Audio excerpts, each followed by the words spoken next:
it's a very valid and feasible investment market, but it's counterintuitive to what many people assume would be an investment environment in more Western countries or even in other Asian countries. So, for example, people in the States or in Australia, New Zealand, the UK, kind of purchase with the assumption that property will gain value over time if they hold on to it over an extended period of time, or they might try to time a particular peak in a particular local market. And the investment is done with the concept of incrementally leveraging on that extra equity down the track, then selling at a profit.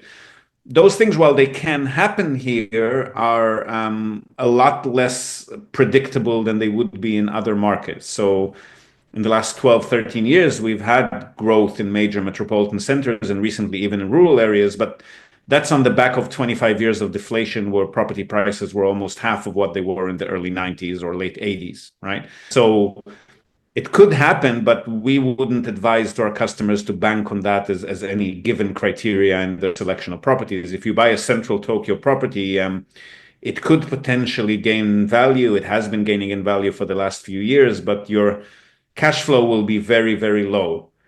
And then if that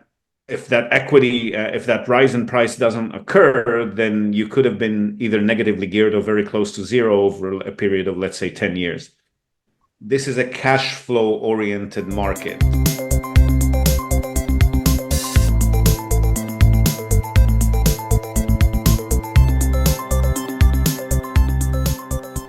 Hi there, folks, and welcome back to Nippon Trading International's Japan Real Estate Podcast.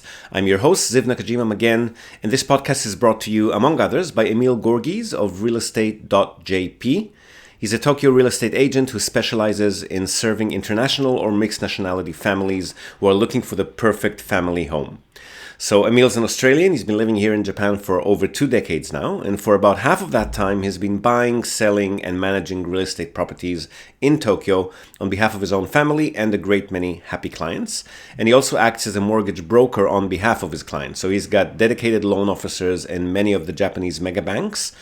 And if you're a regular listener of the podcast, you probably already know him from our JREP, the Japan Real Estate Experts Panel sessions, which means that you're already aware of the fact that the man is an absolute fountain of wisdom on all things related to real estate in Japan, and in particular to family homes, the greater Tokyo metropolitan area, and mortgages.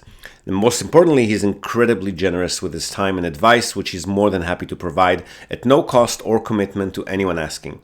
So if you've been thinking about buying your home in Tokyo, but you've been sitting on the fence for a while, or you just want to have a chat in English with a real expert, drop him a line on sales@realestate.jp.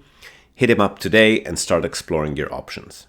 All right, welcome back everyone, and a belated Happy New Year to you. Trust you've had a restful holiday season. I know I have.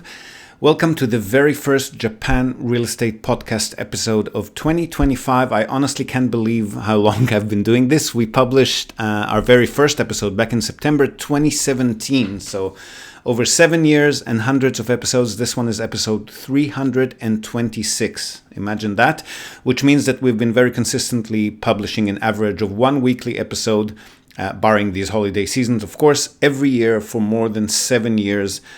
I honestly never imagined I'd be able to keep it this consistent. And to be perfectly honest, the only reason I've been able to continue doing this is your feedback, which has always been overwhelmingly positive. So huge thank you for your patronage so far. Also, a lot of you have been asking how you could express your gratitude, which is very kind of you. So I've just set up a buymeacoffee.com account, which you can find on buymeacoffee.com/ZMagen. That's ZMAGEN. I'll also link to it in the show notes from here on and mention it here from time to time. Don't be shy to drop by and show your appreciation. But also, please don't feel obliged to. I promise to always provide you with the same level of value and appreciation for free, as I've been doing so far.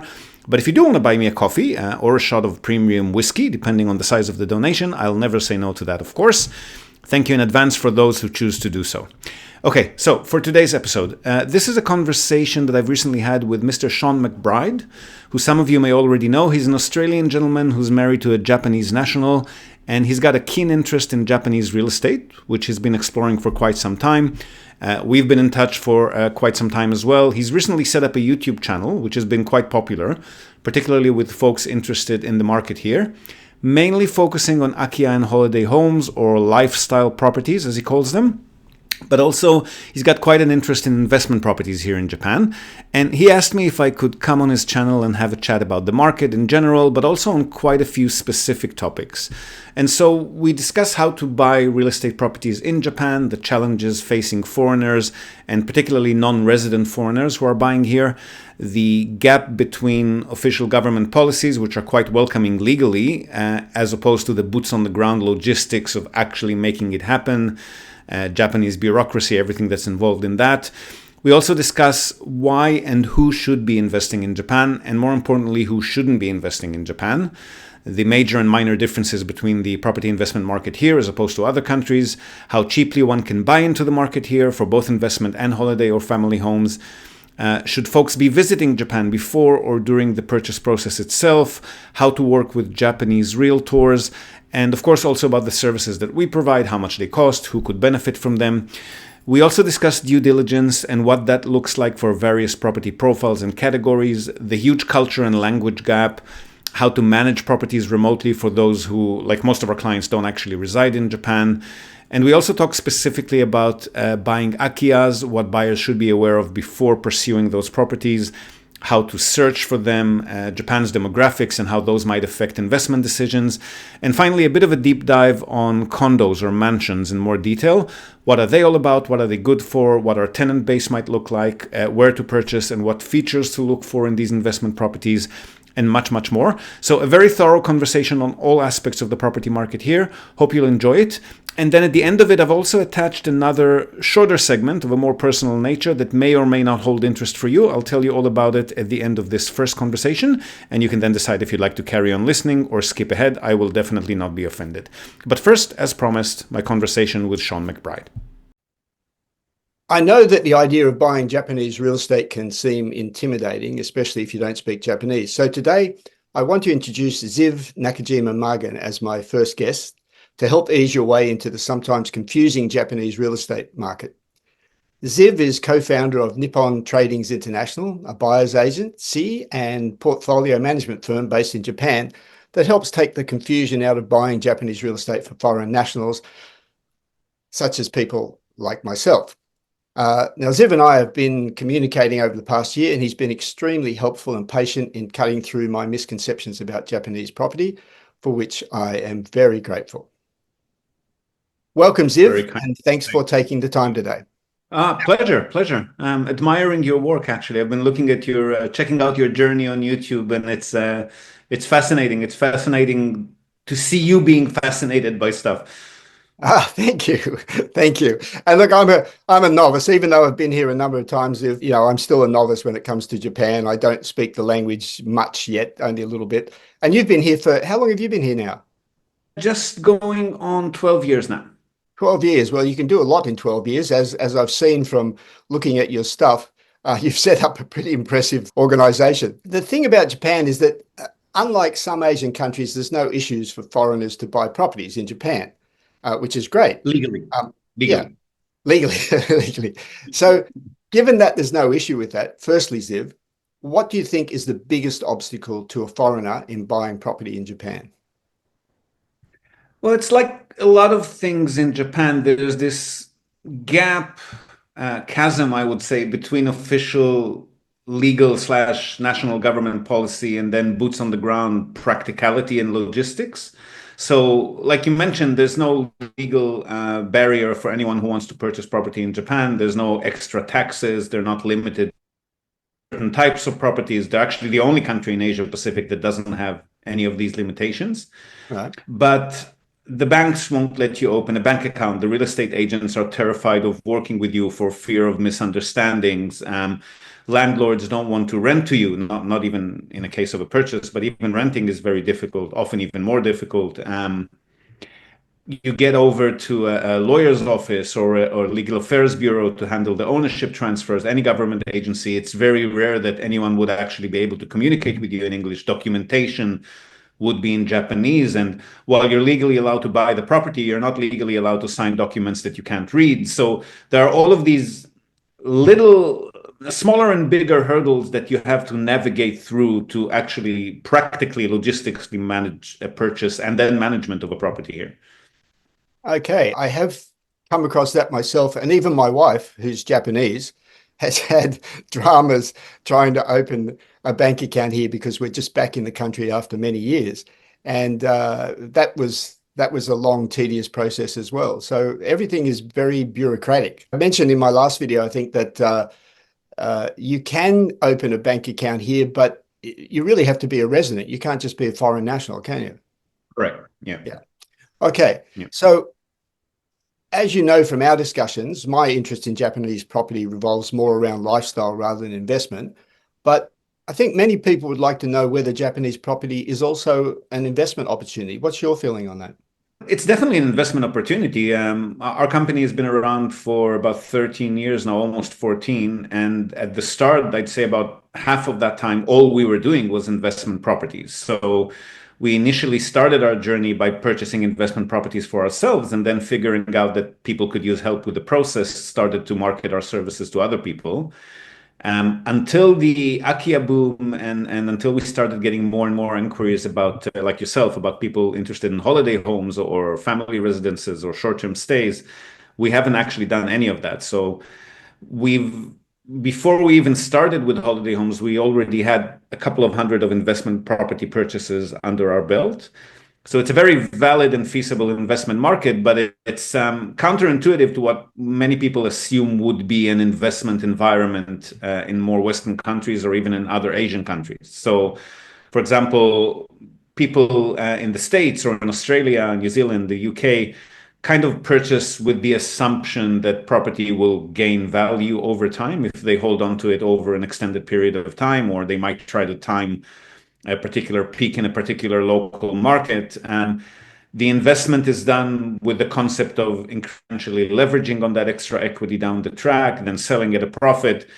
Those things, while they can happen here, are a lot less predictable than they would be in other markets. So in the last 12, 13 years, we've had growth in major metropolitan centers and recently even in rural areas, but that's on the back of 25 years of deflation where property prices were almost half of what they were in the early 90s or late 80s, right? So it could happen, but we wouldn't advise to our customers to bank on that as any given criteria in the selection of properties. If you buy a central Tokyo property, it could potentially gain value. It has been gaining in value for the last few years, but your cash flow will be very, very low. And then if that equity, if that rise in price doesn't occur, then you could have been either negatively geared or very close to zero over a period of, let's say, 10 years. This is a cash flow oriented market compared to other Western or, let's say, developed countries. The cash flow here is relatively high in relatively good locations.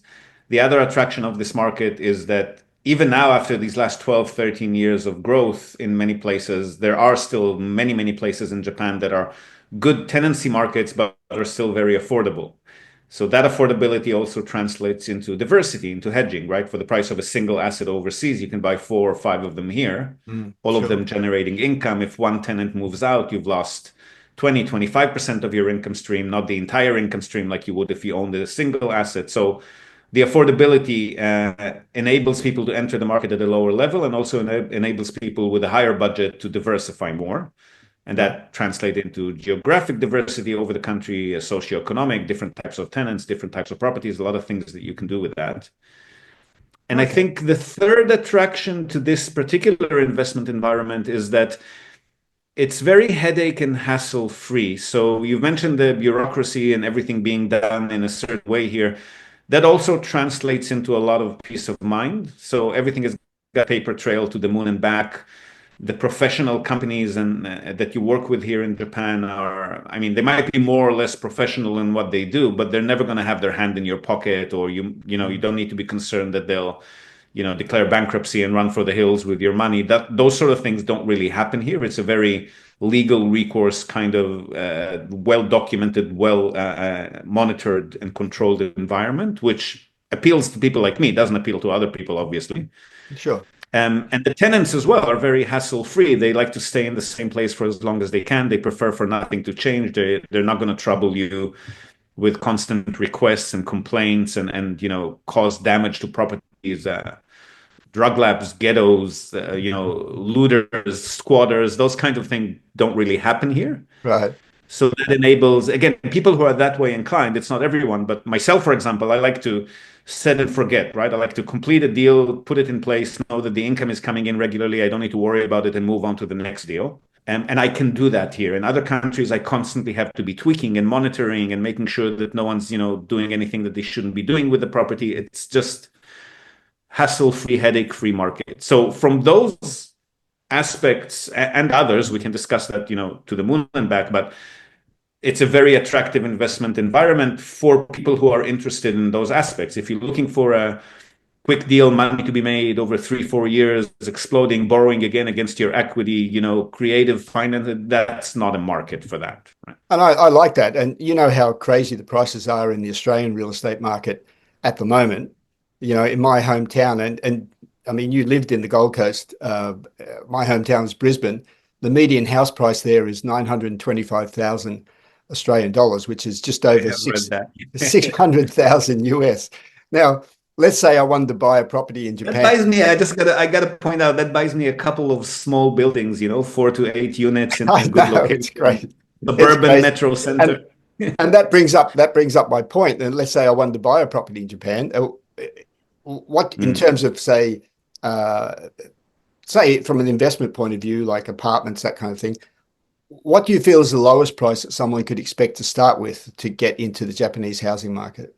Well, practically, there are still some, older studio type units available in suburban locations in reasonable cities, not the top tier, maybe second tier or third tier cities that are still, have got good population and employment fundamentals, but do not stand to grow in value that much. The tenant profile would be lower, lower income earners, convenience store workers, entry-level salarymen, retired semi-destitute pensioners, that kind of thing. In those types of locations, those profiles of properties, you can still purchase for as low as, I'd say, 20,000-30,000 US. Okay, that's a big difference from American Australian property, which would be 10, 15 times more than that, I suppose. Yeah, 100 and 150 is usually where they would start, wouldn't be below most cases. But those are not the best profile properties and best profile tenants. So they stand to lose value a lot quicker because they're older and less central. And the tenants, again, it's Japan. They're not going to be criminals, but they would potentially occasionally, have to terminate mid-lease because they can't afford the rent, or they would have few delays or late payments or missing payments. You might have to kick them out, which again, all of these things are not a big deal in Japan. It's easily doable, but it does take from your mental bandwidth, and it does eventually create a fluctuating yield because, you got a longer vacancy suddenly in the middle. You have to pay some extra expenses that you weren't banking on. So it's not as stable and as nice of an investment. I would say to practically get something that would comply with all of those attractive features mentioned before, I would probably start at about 5-6 million yen. So in Australian dollar terms, that's what, 60,000, maybe 45-50 US. Still, that's way ahead of anything in Australia or America at the moment. We interrupt this broadcast to tell you about Tokyo Family Stays. They're a short-term rentals company in Tokyo, and they offer a home away from home experience, which is just perfect for remote working, quarantining, if that's still a thing, or if you just need somewhere quiet to get away from the world. They offer a variety of options for families, corporate relocations, or even if you're simply transitioning between homes in Tokyo. The properties are super comfortable, tastefully furnished, fully equipped with all amenities, and they accommodate up to 10 people. So really the only thing you'll need to bring with you is your toothbrush and maybe a change of clothes. They come with fast unlimited wireless internet, dedicated workspaces, and fully equipped kitchens, and they're just a delight to stay in. Fantastic alternative to Japanese business hotels, which if you've ever stayed in one, you probably know they're tiny, they're noisy, fine for a night or two if you're on your own, but longer term or with a family, you'll probably feel you're in a jail cell very quickly in a Japanese business hotel. So if you want to give yourself a sense of space and freedom by renting a real home with comfortable Western beds, including all the necessities like baby bedding, children's toys, high chairs, etc., you definitely want to reach out to Tokyo Family Stays. They've been at it for over a decade. They're a fully licensed minpaku or short-term stay operator. And as a special bonus for our viewers and listeners, they're also throwing in a breakfast basket upon arrival for anyone who books and mentions the Japan Real Estate Podcast or NTI. And not only for guests, if you're a property owner, you've got an investment property that you want to tweak for higher profit, or a holiday home that you want to rent out when you're not using it via short-term stays, drop them a line today, see how they can help you maximize your property's income.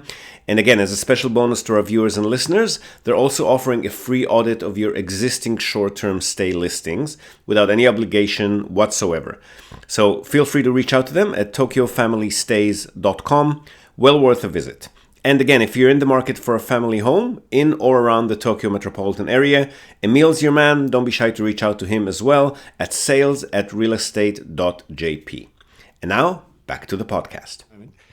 Given that, what would you recommend as a first step if someone doesn't speak Japanese and they wanted to invest in Japan? Invest or buy a property for a lifestyle, either way. Well, I mean, I would educate yourself a little bit at least first. I would get in touch with a foreigner-friendly agent who would service you in English with English documentation, English explanations, be able to handle the purchase remotely because you don't want to come here for every signing meeting and every little payment of funds that you need to. But the due diligence, the stuff that you need to educate yourself on are quite different, whether if it's an investment property versus a holiday home. And the realtors in Japan are, again, they're by the book. They're very polite and professional, and they're not going to swindle you, but they are realtors. They're transaction oriented. So they're not going to tell you, in most cases, there are some rarities, but most of them will not tell you what questions you want to be asking. They're not going to prioritize one listing over another for you and point out the features. In some cases, they will a little bit, but they're not there to make sure you get the best deal for your money. They're there to help you conclude a particular transaction, either that they've researched for you or that you provided them with a listing yourself, right? So it's not a bad idea to have someone on your side, either a friend or a colleague or a family member who's done this before, at least a little bit familiar with, the things you might want to look at. Or if you don't have anyone like that, maybe hire someone like us. Or I would say to get over the language and cultural barrier, you can hire pretty much anyone who speaks polite Japanese, right? You can hire an exchange student who's worked in a Japanese company for even a month or two. They know how to speak politely and introduce you and help you purchase logistically. Right. But it's a good idea because, again, the market here can be a bit counterintuitive to what you'd expect in other markets. The things that you want to look out for might be a little bit different, and we can talk about that for days on end, but it's a good idea to have someone on your side who knows what they're doing, just to help you avoid costly mistakes and select the right kind of property for your criteria. That's a good lead into my next question, which is, on your website, you describe yourself as a one-stop shop. Now, what do you mean by that? Our service is beneficial to buyers on two fronts. We're just focusing on the buying process now. We can talk about the management later. But for the purchase process itself, one is, again, the expertise and making sure that you're not making any costly mistakes, reviewing documents before anyone signs them to make sure there's no hidden surprises in there, conducting the right due diligence on the building if it's a condo that you're buying, or on the house or the building that if it's an entire structure that you're buying, structural inspection. So we make sure you do everything right. The other advantage of hiring someone like us is that we'll give the Japanese side a Japanese face to work with. So whereas if a foreigner on their own, especially one who doesn't reside here and or doesn't speak, read, write Japanese, when we contact Japanese real estate agents, again, we run into, in particular locations like central Tokyo, Niseko up in Hokkaido, maybe a handful of agents in Osaka, a couple in Fukuoka. There are agents who are able to service foreigners directly in English. But that gives you, depending on which agency you contacted, that might give you access to the particular properties that they're interested in selling or that they're listing themselves. You're going to be limited in your ability to access the entire market if you only have to focus on working with those people who can service you directly in English. So a company like ours gives you the advantage of opening up not the entire market, because there'll still always be 10-15% who don't want to work with anyone, even if there's a foreigner at the far end of it. But in most cases, we are able to, convince everyone involved that they don't need to worry about, they never have to speak to the scary foreigner at the other end. Everything will be done in Japanese, the way that they're used to. We've got a power of attorney document enabling us to sign all the documents, attend all the meetings on the scary foreigners' behalf, and that just opens up the market with other agencies that would normally be foreigner shy. So let's say that someone did buy a property through you and lives in America or Australia or elsewhere. They don't have residency here. How do they manage the property from afar? That's, again, a service that we can provide. So if it's a short-term stay management, for example, if you get a property that you're renting out on Airbnb, a lot of those companies do have English speakers in-house. They cater to foreign guests, obviously, and they would be able to also cater to you as a landlord. But in most other cases, if you're just purchasing a home for your own personal use, or you're renting an investment property out long-term or by the month, in those cases, again, the management companies are usually not going to be able to service you in English, and definitely not going to be able to handle remote transactions of funds overseas. They've just never done it. They don't know how to do it, and they're not interested in learning. So we can provide the management service on your behalf. So same as we would have done with the purchase, we are in contact with local real estate agents, local management companies, local owner unions, insurance companies.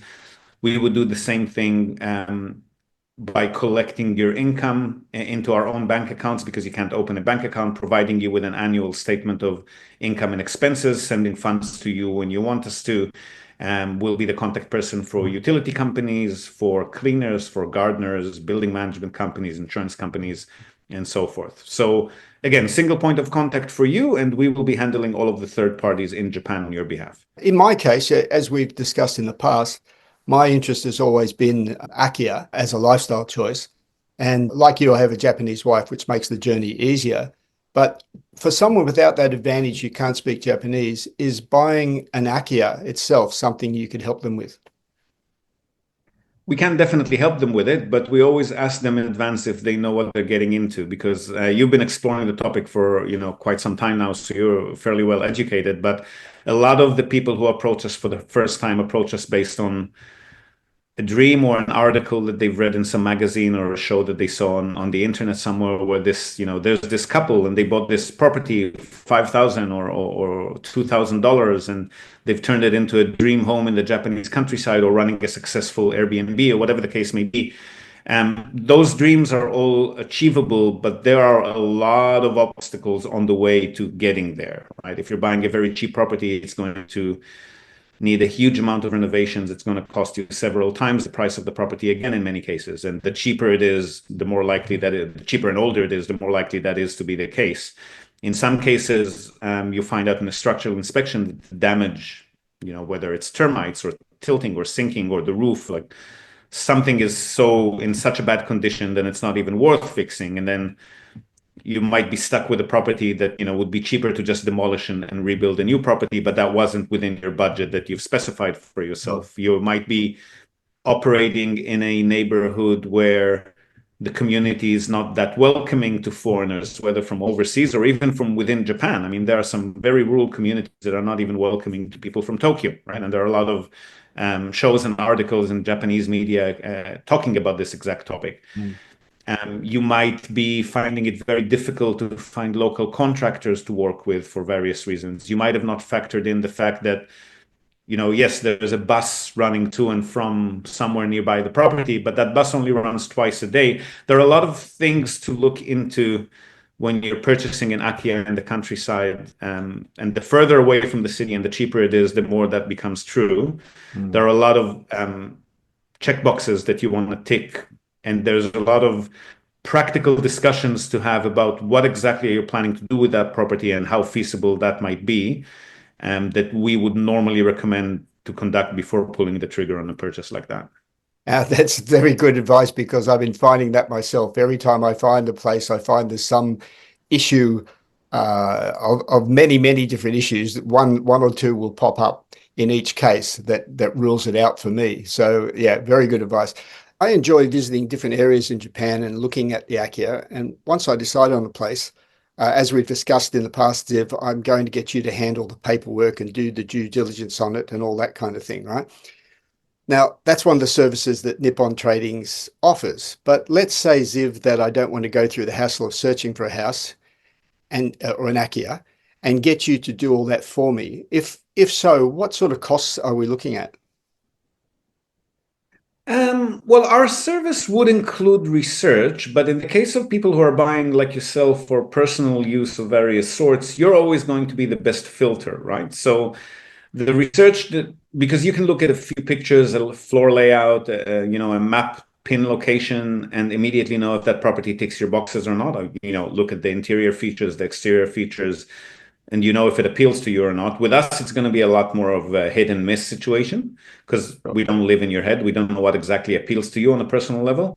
So it's usually going to be a mix of us holding your hand and showing you the websites that you can search on and how to translate them. Akiya Mart, I'm not sure if people are familiar with that, is a very useful resource in English. It scrapes all of the major Japanese property websites and puts them in a Zillow-like map graphic format with filters, makes it very easy to search. So we would be guiding you on the tools and then helping you prioritize your short list and pointing out things that you may have not, might have missed when you looked at those listings initially. Then you'll be back to the drawing board and fine-tuning it. So we'll work with you. We can research everything for you, but again, that's going to be a lot more hit and miss. We're going to give you, 15, 20 properties, and you're going to say that, 90% of them don't actually gel with yourself or your wife for various reasons. So we would be more comfortable guiding you in research and then supporting you on the sidelines. The cost for that is included in our fixed price. So if we're handling the entire purchase for you, that's a fixed price percentage of the property cost or the budget that you factored in. And then that would include the research, it would include the due diligence, it would include inquiries on, as many as 10 or 20 properties until we land on the one. I'll make sure I put links in the description box to go to your site I think you've got all that on your site. Yes. The breakdown. Okay, that's great. Now, here's some big news for anyone interested in Akiya, the abandoned vacant homes that are abundant all around Japan for very attractive purchase prices. Akiya Mart, our latest sponsor, is a recently founded online search and discovery tool for Japanese real estate. Its user interface will be very familiar to users of Zillow or Redfin. The platform essentially scouts the internet for property listings, translates them into English, and displays prices in US dollars, all in one place and with a dynamic map interface that makes browsing, finding, and shortlisting your favorite properties a piece of cake. Which any of you who have been struggling with the dozens, if not hundreds, of Japanese property websites that are available online and their very clunky interface will probably find a real blessing. They've got already over 500,000 listings on the platform, and the database is expanding daily. Ranging from abandoned rural homes to luxury urban properties, Akiya Mart makes it easy to find your dream home in Japan, regardless of your budget. Now, while the platform is essentially free for use, here's an exclusive offer for listeners of the podcast. You can use the promo code NTI to receive $5 off Akiya Mart Pro. The subscription will unlock a bunch of very attractive features for you, including unrestricted access to the entire nationwide property database and a whole range of filters, which will help power charge your search for that elusive perfect home and make it even easier. So hop over to akiya-mart.com, that's AKIYA-MART, akiya-mart.com, and kick off your search today. I recently looked at condominiums up in Yusawa, and since the bubble burst back there in the 80s or 90s, condo prices dropped dramatically. We're talking like $5,000 to $10,000 US. And I've discussed in this video a bit earlier that the condominiums, at least in the snow country, didn't make much sense to me from an investment financial point of view, though they have lifestyle potential if you love skiing and that kind of thing. Now, you handle condos as well, I believe. Yes, we do. We do. And the customers are buying in those areas, those extra cheap condos. I wouldn't think they would be great from an investment point of view, but a lifestyle choice would be probably a good bet. Is that your experience, or you find that they're actually a good investment as well? They're not a good investment simply because the most of them are in resort locations. Yes.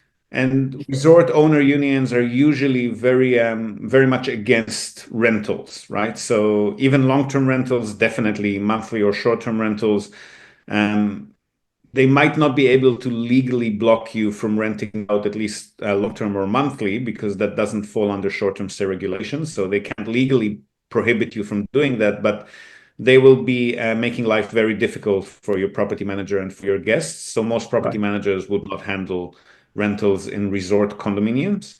Okay. If it's a standalone condo unit in a city, for example, if you like to ski and you're buying a condo unit in Sapporo, just somewhere in the city, normal condo unit, that can be rented out, similar to all other big Japanese cities. But if you're in more rural areas, even if you manage to find a condo that's not in a resort location, um, long-term rental would be your only option because the owner union would again make life a bit difficult for monthly or short-term rentals.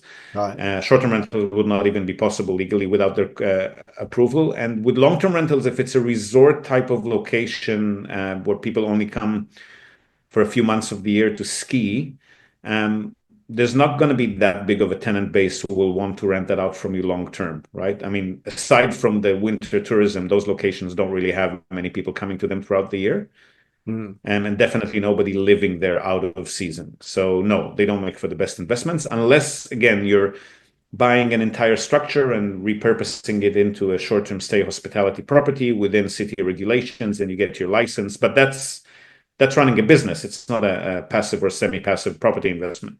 Sure. I'm very optimistic about the Japanese property market, but I don't want to give the impression that it's all rainbows and unicorns. What Yeah. would you say are some of the dangers or downsides that buyers should be aware of? Well, like we've mentioned with tenants, they're generally hassle-free from what we would expect from a Western perspective. So there's no deadbeats and drug labs. But Japan being Japan, it's got other issues. So the population decline here means that a lot of your tenants will be, again, semi-destitute pensioners, retirees, people that don't work anymore, are not in contact with their families at all, if they even have a family, and are generally, they could be living in the unit for, I don't know, 30, 40 years.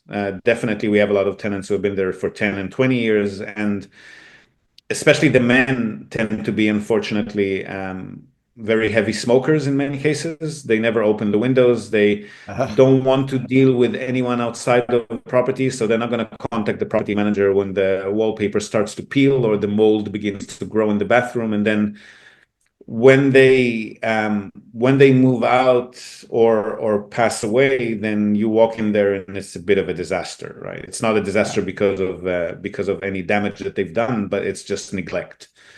Sure.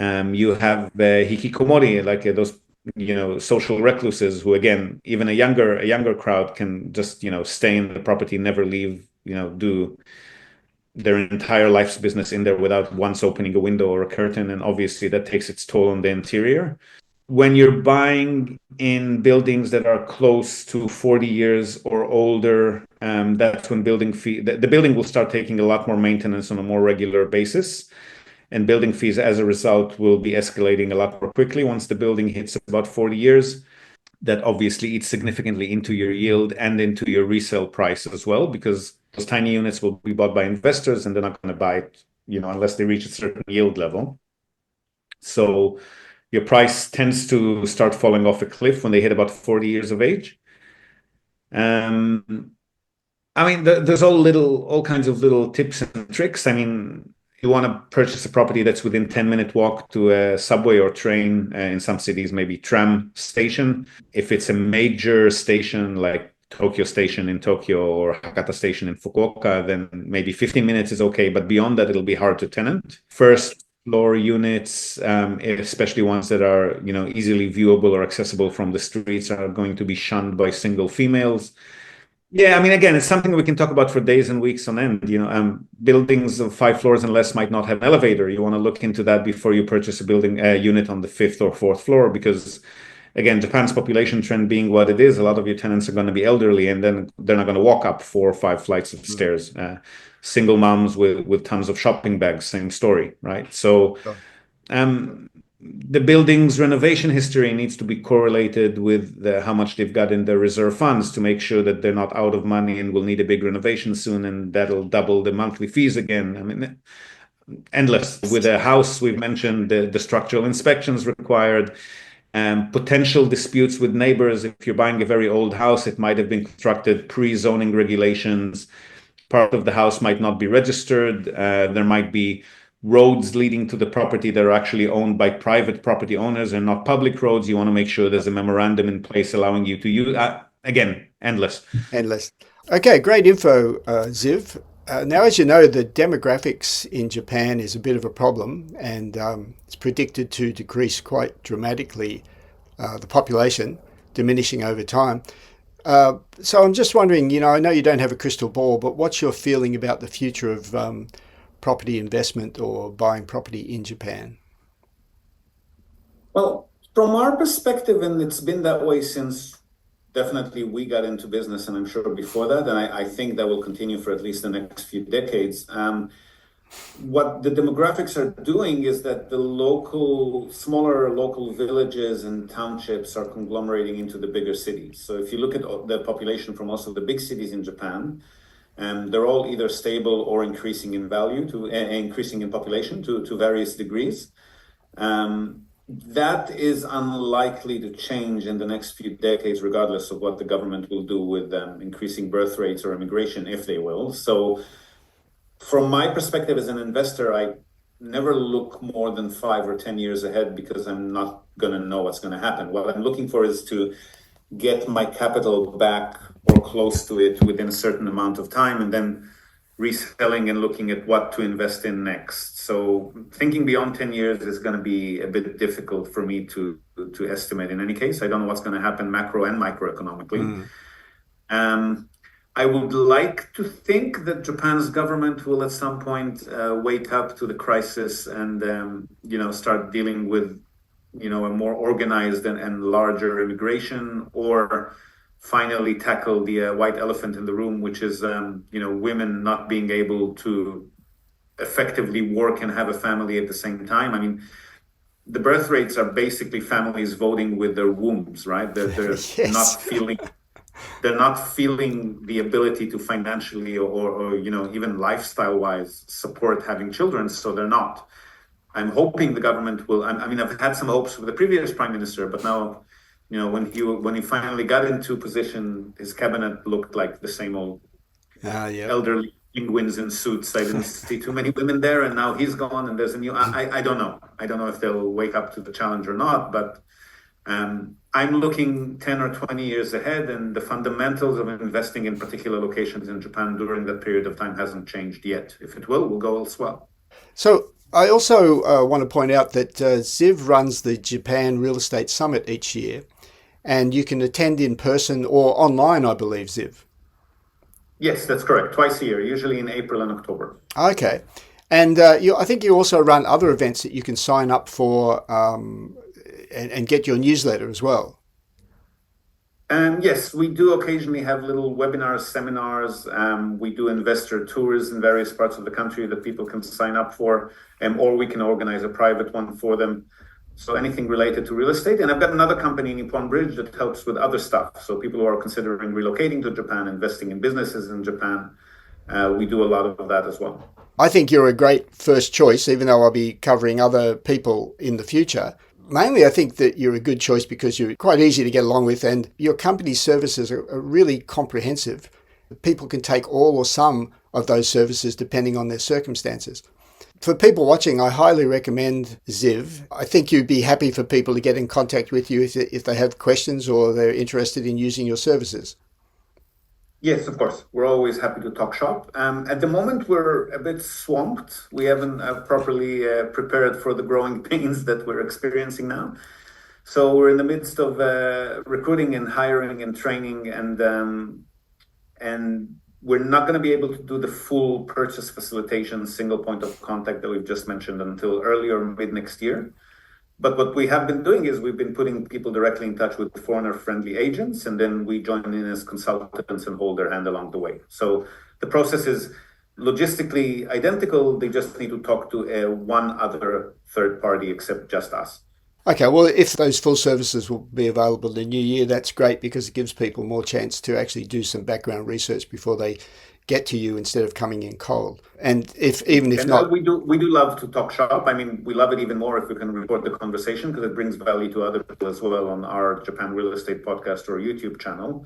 But regardless of that, even if we're not recording anything, we're always happy to talk shop. There's I wouldn't say limitless, but we're very happy to have conversations and consultations and give people our 2 cents about properties they're looking at. So don't be shy to reach out. Okay, great. To the people watching, I highly recommend Ziv and his company, Nippon Tradings International, if you want to get started in this market, whether it's a lifestyle choice or for investment opportunities. Ziv has your back. And so thank you very much for today, Ziv. I really appreciate it. There's some great information there, which I think will help people on their own journey to finding either an Akiya or an investment property in Japan. So I appreciate your time today. Thank you. Thank you, and keep up the good work. Love what you're doing on the YouTube channel. I'm a big fan. Oh, thank you. I'll keep it up. And hopefully I will one day get the Akiya that I'm searching for. We'll see.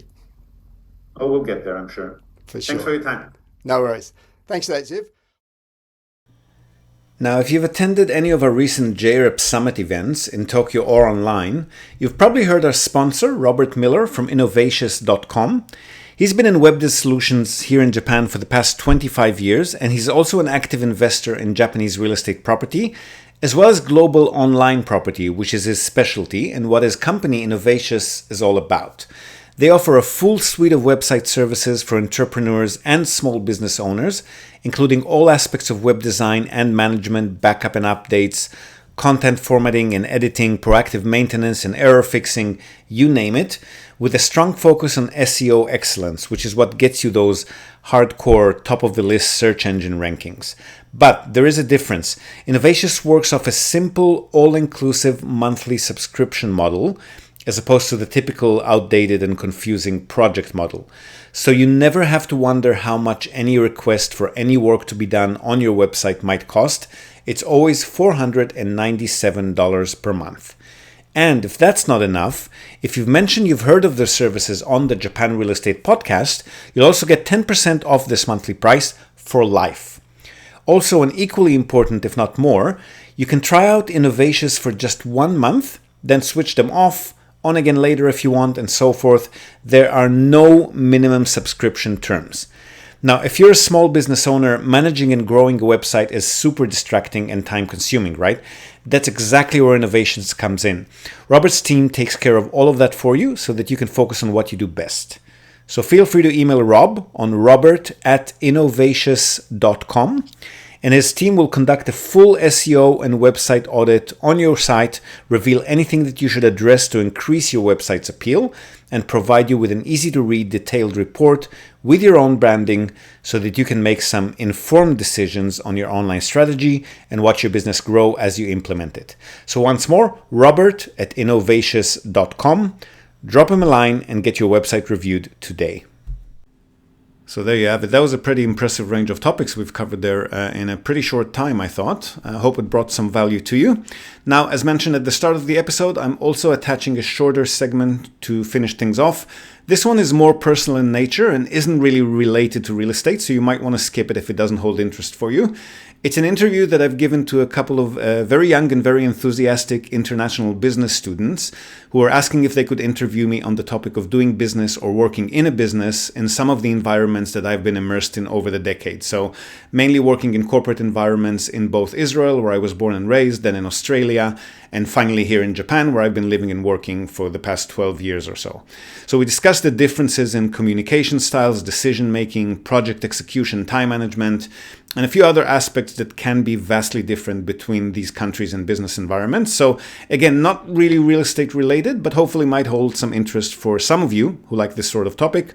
Hope you enjoyed this little segment as well. Next, I would like to ask a question about the sense of time in Israel workplace. I heard that many Israel have a laid-back personality, so much so that it's common practice to arrive late for a private meeting and things like that. But how is actually the case in the work environment? So I would like to ask that, what are your thoughts on tardiness and time flexibility in Israel workplace? From your perspective as a person living in Japan also, I will be happy to hear about the difference from the strict time management in Japan workplace. Sure. So first of all, I'm not sure I'd use the word tardiness because, like you mentioned, in Israel, for example, people are very casual to each other, even in a work environment, even when talking to your boss. Yeah. But that's not considered rude. It's just the method that people communicate in. The communication is a lot more casual, but nobody is perceiving it as being rude because everybody speaks that way. Similar with the exact timing regarding meetings or exact deadlines, or following exact agendas in preparation for a meeting. Israel is a lot more flexible in that way, but it's not necessarily perceived as tardiness, because if everyone attending the meeting is expecting things to work in this way, then nobody is really feeling the other party is tardy. But working in a different environment, whether it's somewhere, I've lived in Australia in the past, for example, which was quite different in many ways, a little bit casual as well, but not as casual as Israel, and things that would have been considered normal in Israel would have been considered not polite in Australia.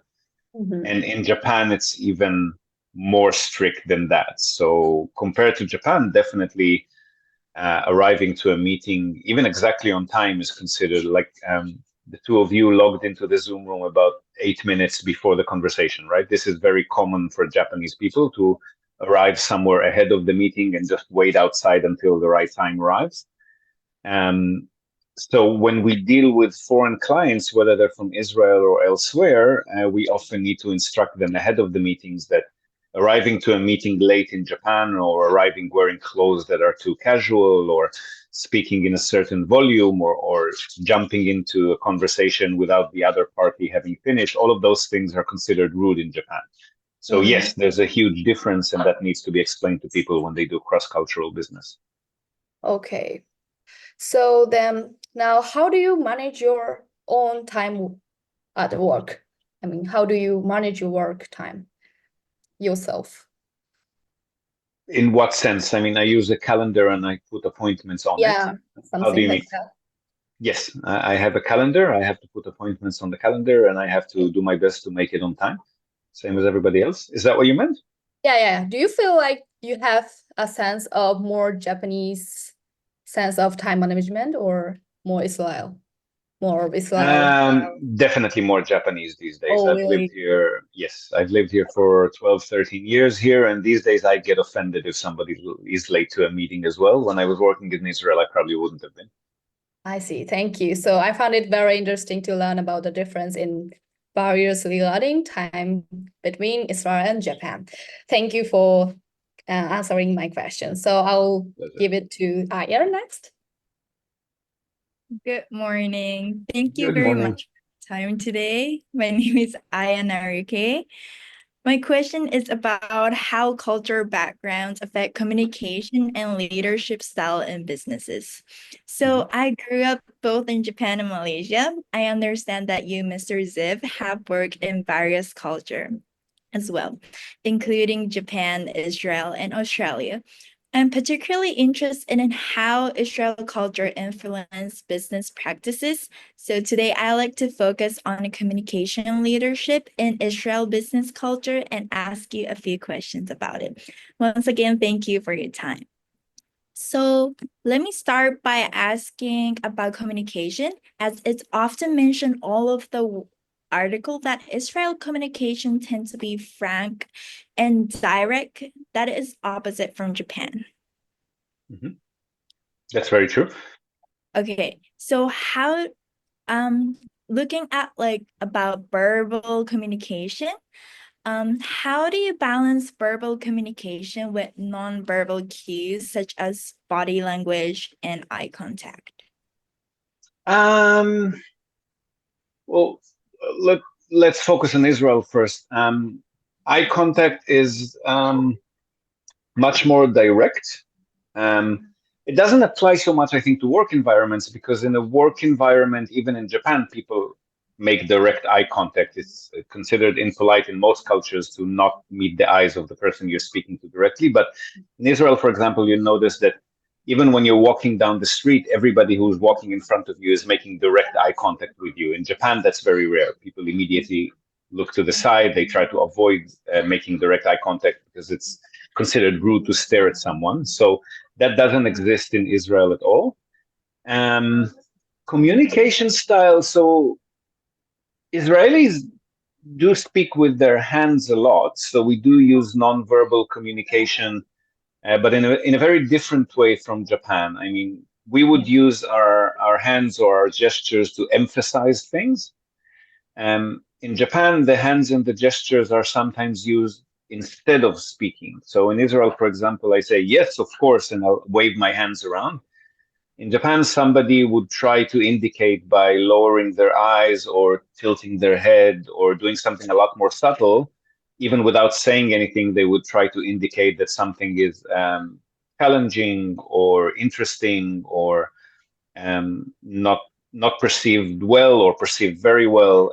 It's a very different sort of communication style and hand gestures. Definitely, Israelis are a lot more vocal.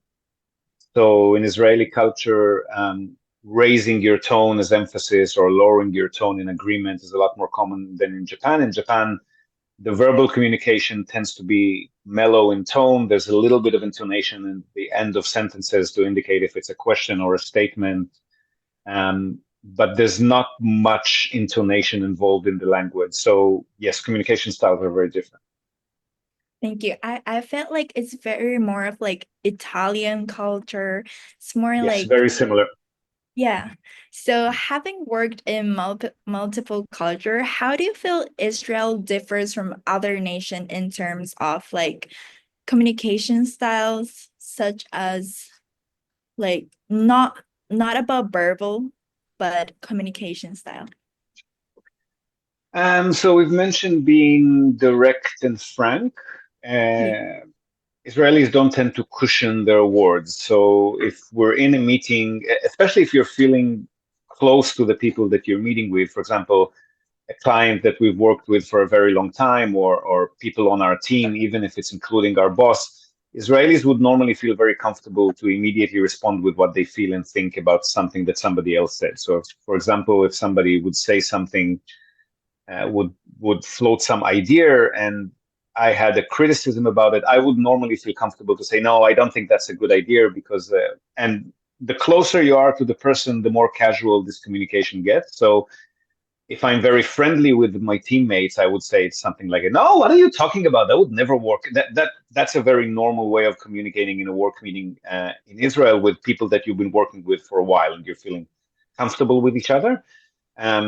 Definitely not in Japan, but even in a lot of Western countries, that's considered very rude, right? Also, Israelis have a very direct sense of humor. They use cynicism and irony a lot, which even for Americans, which are a lot more casual than Japanese, that can come off as very offensive. The volume is also a lot higher, especially again when you're feeling close to people. I remember when I was living in Australia, I met a friend one day at the parking lot of a convenience store, and we were just having a chat about stuff related to our life, just personal stuff. And the way we spoke to each other was very normal Israeli volume, like I was mentioning before. No, what are you talking about? You're stupid. Just a very casual conversation between friends. But we suddenly noticed that at the entrance to the convenience store, there were 5 or 6 Australians who were looking at us very concerned. They thought that maybe we're going to start hitting each other. Maybe we're having a fight. For us, that's a very normal way of communicating, but it doesn't go down very well in the rest of the world. Thank you. That is very different from Japan or Western culture. Yes. So the next question will be about decision making. When I was searching and learning about Israel culture, the article often said that Israel has like a quick decision making and see for the short-term results. from culture perspective. Is that true? If so, since you have worked in IT industry, how do you balance long-term vision with short-term results when managing large-scale technology transition projects? I think there's a bit of a misleading term then. It's not that that culture, the work culture is focused on short-term results. There's definitely long-term planning and thinking. It's just that on the way to get to that long-term goal, Israeli culture, and I think they're not the only ones. Silicon Valley culture, for example, is very similar in the US. We're not concerned about trying many different things and seeing what works and then following one path. And if we see that that path is not leading to where we wanted to get, then we pivot and try another path. And we're feeling very comfortable with more dynamic planning. So we have a general goal, like, for example, I haven't been a fighter in the army, but I've listened to a podcast with people who are, and they've mentioned that when they're on a tactical mission, they have a goal, but they're very aware that the way to that goal will be very dynamic. So they think they have a rough idea of where they want to get. They try this way, it doesn't work. They have to quickly adjust to the situation, try a different way. So it's not necessarily the focus on short-term goals. It's more, we don't feel the need to have all of the details planned and documented and known in advance, because we're aware that as we progress towards the goal, things will change. So we're comfortable dealing with those changes as they happen and adjusting accordingly. What this leads to is, yes, quick decision making and quick starting of projects, but then the deadlines can fluctuate a lot, right? So what we think would be the end goal can change a little bit. We will get there in a different way, which will take a longer amount of time, different amounts of resources. I think Japanese culture specifically, and I'm assuming other cultures as well, likes to have as much as possible mapped in advance. And what that usually leads to is that the planning and preparation phases will be a lot longer. But once the work starts, it will finish very quickly and exactly on the scheduled time. So it's very much a different mentality, but I don't know that there's right or wrong here. I feel like we achieve our goals well enough in both cases. It's just the style of work is very different. It's more suitable for some people, less suitable for others. Yeah, thank you so much. So in your view, how do Israel culture values shape long-term and short-term thinking in business strategy and project management? I'm very particularly interested in the role of leadership and culture factors in decision making. That very much differs depending on who's leading the project. It's really hard to say in a Yes. grand. It's hard for me to generalize, because I've worked with leaders who were very, I don't know, North European or Japanese in nature, and I worked with these leaders who were very much Israeli in nature. Sometimes even for my taste, extremely too much Israeli in nature. So it's very hard to answer that about the society as a whole, because different leadership styles make a big difference. Yeah, okay, thank you so much. So the last question would be, how do you perceive culture difference when comparing decision making in Israel to that of Japan, especially working closely with others?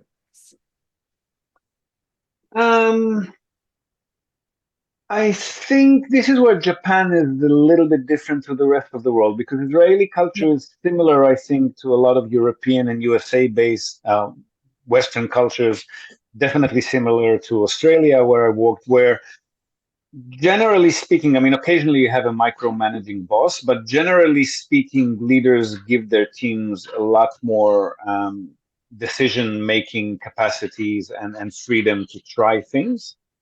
Everyone is welcome to float ideas. Everybody will review the ideas together. There's not really any. I mean, there is obviously team meetings and decisions that are made as a team, and then decisions that a boss has to sign off or not, especially if there are budgets and resources involved. But generally speaking, it's not a group thinking kind of environment. Yes. So various people have ideas, you brainstorm with a lot of individuals. Yeah. Everybody has their own approach to solving the problem, and people discuss them together and make decisions together. In Japan, the cultural norms and the manners that people are thinking that they're required to have in a work environment are a lot more hierarchical and nuanced. So people tend to avoid, I guess there's a fear of making mistakes. So Yeah. somehow, somewhere along the Japanese education system, students are taught that mistakes are a bad thing and they should avoid them at all costs. Whereas in more Western and Mediterranean, definitely cultures, we're being taught that making mistakes is one of the best ways to learn. So you try things, it doesn't work, you try something else. In Japan, if somebody has an idea and that idea is knocked down or not appreciated by other people, or if that idea is tried out and doesn't work, there's a concept of losing face, which is a very big issue, a very big embarrassment for a typical Japanese company employee. So they tend to avoid showing that they have ideas, or they tend to avoid voicing their ideas, or they tend to just wait and see what their superior is saying and then kind of agree with that automatically. That part of the work culture in Japan, I tend to disagree with. I think it's not very conducive to creativity or innovation. But again, it's very much a deeply entrenched educational thing. I don't think it can change in the workplace. I think it needs to change much earlier than that in early education year. Yeah. So thank you so much. Israel is more of like individualistic and more Western style and open-minded style. Open-minded in some aspects, not in all aspects. Yeah. But in a working business environment, yes. Yeah. Yes. Thank you. So this is it for this interview. And thank you very much for your time, and your answer today have been incredibly valuable. And we gained a lot of important perspective and very, very different cultures differences. So we will be sure to apply this knowledge in our future studies, business Fantastic. communication. Yes. Glad Thank to have you helped you. for your time. And So there you have it. Now you probably know far more about me than you ever wanted to if you made it this far. Let me know your thoughts. And again, if you like what you hear and feel like it brought you some value, don't be shy to hop over to buymeacoffee.com/ZMAGEN, Zmagen, and show your appreciation, but only if you're in the mood to do so. No hard feelings if you don't, of course. Thank you again for your support for the podcast throughout these last 7 years. And here's to a fantastic 2025 for all of us. Happy New Year. Now, before we go, we're also, as always, going to tell you and also link to our other sponsor's website. That's Hiroshi Shimizu, immigration lawyer and administrative scrivener. If you're thinking about moving here on a more permanent basis, or you're already in Japan on some sort of a temporary visa and you want to switch to a longer term or permanent one, or if you're considering setting up a local company or a branch office of a foreign company and you've got any sort of business or visa related inquiries, or even if you just want to find out what your options are on any of these topics, feel free to contact Hiroshi Shimizu. You can find him at japanimmigrationexperts.com, and he can help you set up a company, apply for any kind of visa, or just provide you with the best advice and extremely affordable consultation related to these topics. And he's already done that for many of our listeners. So feel free to reach out to him. Again, that's japanimmigrationexperts.com, and you'll be well on your way. And that's it from us for today, folks. Hope you've enjoyed this episode of the Japan Real Estate Podcast. Do share it with your networks, and please let us know what you think. So leave us a short rating or review on the iTunes Store, on Spotify, or just drop us a line in the comment section or wherever you might have found this episode. We love hearing from you. Hope to have you with us again next time, and until then, have a great day or night ahead. Yoroshiku.